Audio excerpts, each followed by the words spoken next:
Aloha! This video tutorial will go over how to link a travel request after the fact. So after you have already created your expense report, this will show you how to link your travel request, and then we'll create the travel allowance itinerary after that. Okay, so we have Chloe's report here, and she has a few alerts. Her alerts are telling us that she needs to submit a travel allowance itinerary, and that can be done from the beginning when you create your report, or you can do it now as you are working through your report.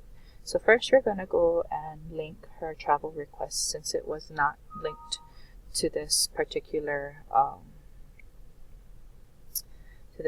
report. So go up here to report name and other details and click on it, and this is where you can edit the name of the report, the purpose, etc. And then requests is where we're going to go ahead and add your travel request. So we'll find the request that links up with these expenses.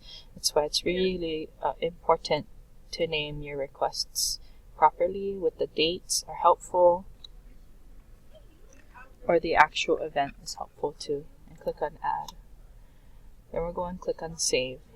Now all that did is link your request to your expenses, and since she bypassed the earlier part of creating the travel allowance itinerary, we're going to have to do that now. So from here, click on details. And we're going to go to new itinerary. We're going to go ahead and create her itinerary. And now remember, this itinerary is per travel date. So she left on the 20th at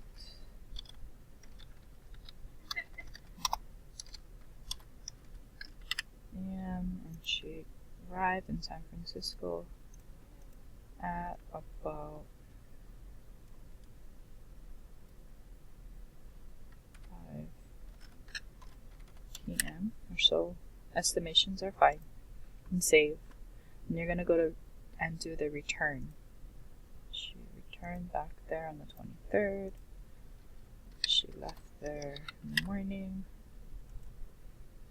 Arrived in Hawaii about that time. And save. Okay, so we have our departure and our arrival dates in. And click on next.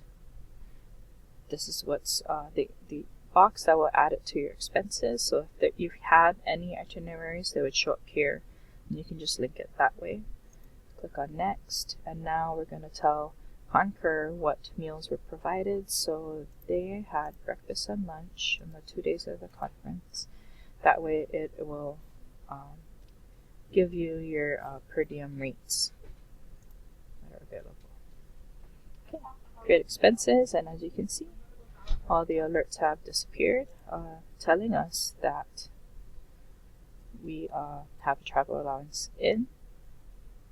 And you'll see this here that pops up. So if you click on that, it tells you what your allowance is for the day for lodging. You spent this much, etc. Let's see. So that's it. That's how we add a travel request and do a travel allowance itinerary after the fact that the report has already been started. Thank you. Hope this was helpful.